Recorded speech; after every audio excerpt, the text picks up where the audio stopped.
don't know. The problem I find with all students is that you've got students who are filmmakers. They're all filmmakers supposedly, and they want to make films, but you're shooting video, and someday your videos, you know, it'd be nice if they aired on TV. But if they air on TV, you got all these rules and regulations. If you just play them in the theater, they don't. But even if you make DVDs and sell them eventually, they've got to follow rules, and you don't want to be over 100%. And it's so hard to get students to understand. Some students complain they prefer, you know, some other classes because they don't talk about this stuff. And it's like, that's probably because the teachers are filmmakers and they don't know anything about video. And it's so annoying because you guys need to know both. You need to know it all. You need to know computers, you need to know video, you need to know film. And this is so important. But sometimes it's not so bad, because I got a video when I shot the bistro menu. I had them on at the table, and I was shooting them towards the outside wall, cars passing by. When I took it in the final cut, you could all the lines were red. Yeah.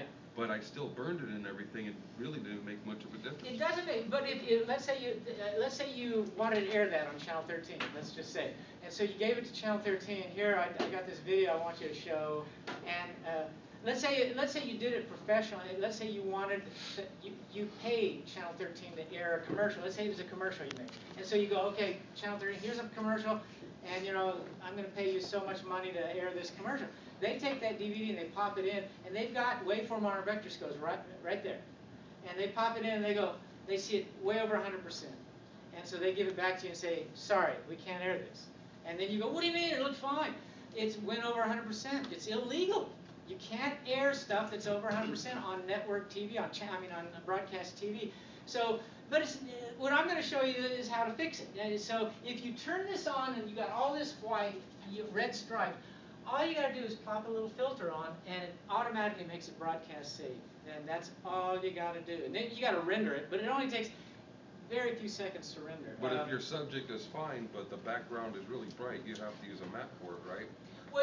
Well, let's say right here, you know what used to happen in Final Cut Pro? Their text, this is another problem. People who make computer software are not video engineers. So when they first made Final Cut Pro, all of Final Cut Pro's text, anytime you used white, it was always red stripes. It was over 100%.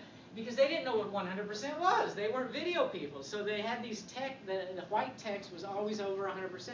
And actually, if you turn on Channel 11 and Channel 18, mostly those, Channel 13 and then check, but Channel 11, a commercial would come on, and as soon as their text came up, if it was white, my TV would start buzzing. And that's buzzing because it's over 100%. You know, so it affects you at home watching TV. It affects your TV. It messes up your TV. So they don't make it a rule just for fun. They do it because when you record over 100%, it bleeds over into the audio and messes up the audio too sometimes. Yeah, my TV does that in my room. If you ever hear a buzzing on your TV when a certain thing comes up, if you look careful, it's white. You get white text. Now, eventually people complained, and the Final Cut Pro fixed that. So now when you have a white text, it's usually actually sometimes it still does this. Just a few little dots of red. That means it's just touching 100%. So it's okay. That's not a big deal. But let's say all this was red. You need to fix it. So in your packet there, I show how you go to. If you go over to the page 3, if you open up Effects and go down to Video Filters, go down to Color Corrector, open that, and then go to Broadcast Safe. All you do is you take that, plop it on your clip, and immediately what happens is all that red stripe turns to green, just like that. That's all you got to do. It's not hard at all. That's what really annoys me with students is when they refuse to do that. They don't even care, and it's a big difference between being able to air something and not being able to air something. And all it is one little filter that takes 5 seconds to plop on your video, and you could actually, if you had a 2-hour video. And you had that broadcast safe filter on one clip, but you want it on all your clips because they're all overexposed the same. All you'd have to do is copy that, hit lasso everything, or select all, and then lay that clip down, that effect down, and it'll go on all the clips. And very quick, takes 2 seconds. But it's just, students don't care. And I don't know, it's like everyone goes, well, I don't care because my video is going to go on TV. That's a pretty dumb attitude, because your stuff could be on TV. All of you, your projects you're doing, maybe this project or at least project 2, you could go and have it air on Access Tucson. You can just take it and say, I want to air, nobody's done it yet, but if you go to Access Tucson and become a member, then you could open up a project called Art Institute Videos, and you could go there and give them videos every few weeks, and they could air all your stuff. But it would have to be under 100%. So if you gave them a DVD that everything was really crappy and over 100, they'll just hand it back to you and say, you got to fix it. And you have to go back. It's kind of a pain. You have to go back into Final Cut Pro, fix it, then reburn the DVD and all that kind of stuff. So if you fix it properly the right time. So it amazes me that nobody cares about airing their stuff on TV, and it would be seen by a lot of people. There's people that come up to me and say, oh, wow, I know you. I saw you.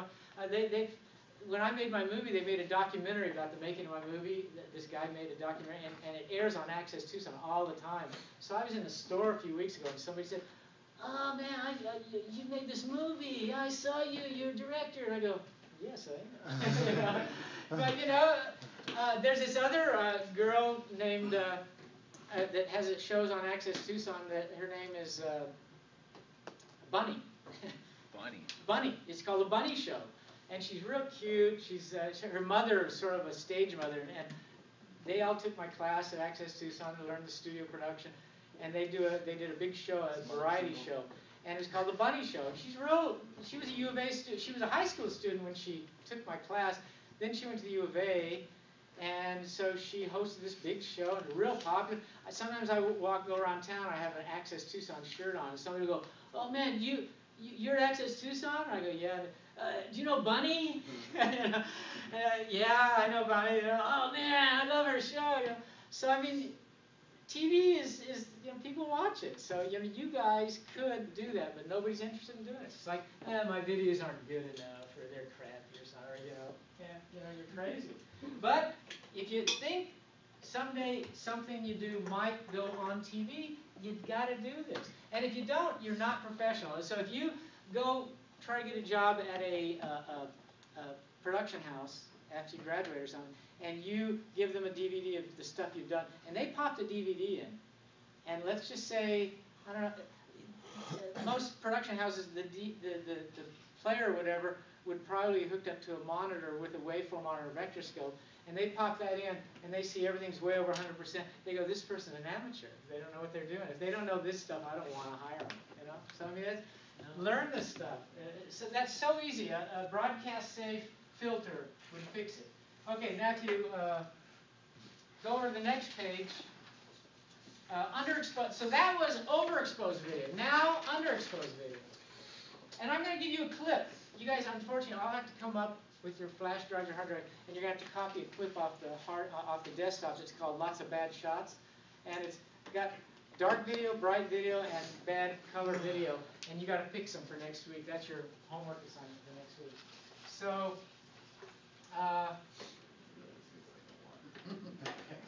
underexposed video. Underexposed video. Let's say you got some real dark video and you want to bring it up. All you do is you go to your effects, you go down to video filters, go down to the same thing, color correction. Instead of using broadcast, you put on the color corrector 3-way. You drop the color corrector 3-way, which is this right here, onto a clip. How many of you have ever used this?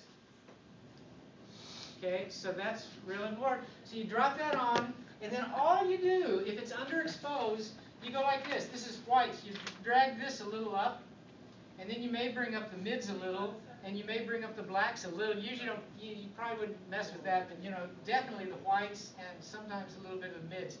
And suddenly you brought it up. It was dark video, now it's brighter. But the bad thing is whenever you bring, and I write all this on here, whenever you bring dark video up, it desaturates it a little. So this is your saturation. All you got to do is grab this. It usually defaults in the center. And you just slide it up a little, and suddenly you've got saturated video, and it's much brighter and looks better. It'll look grainy and kind of ugly, but it's much better than having too dark a video. So that's one of your assignments for next week. And now go over to the next page. Geez, some of them have page numbers and stuff. Oh, it's in page 5. Okay, page 5. You do the same thing. You get the color corrector 3-way. You put it on. Let's say you didn't white balance. One of the big problems a lot of you have is you don't white balance before you shoot, and you get blue video, or you get outside you'll get blue video, or inside you'll get the orange video. So what you do is you pop this filter on, and then it's super easy. All you do is this. Right here, and I can tell you all better, you go to white, and there's a little eye drop right here. Click on the eye drop, and then you go to the clip. Oh, that was the end. Sorry. You ran out of room there. You go to your clip. Let's slide it back down there.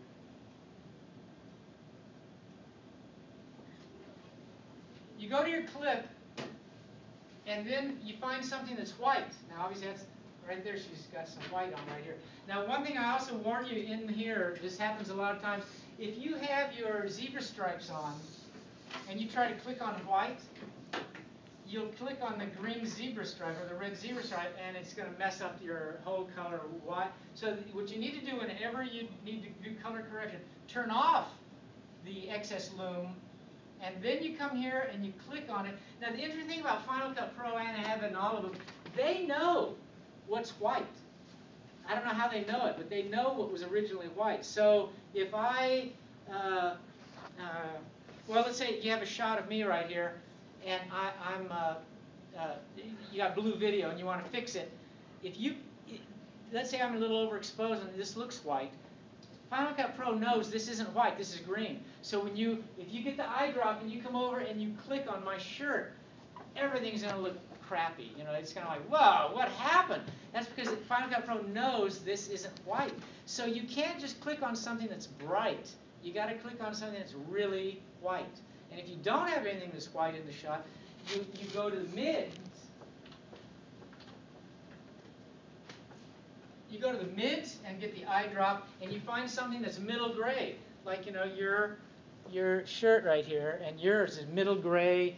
There's not a lot of middle gray, in here, but you find something that's kind of middle gray, not too light, not too dark.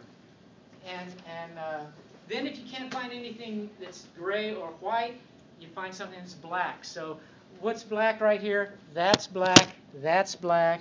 His shirt's black. It's got to be real black. It can't be dark. It can't be dark blue. It can't be something. It's got to be actual black.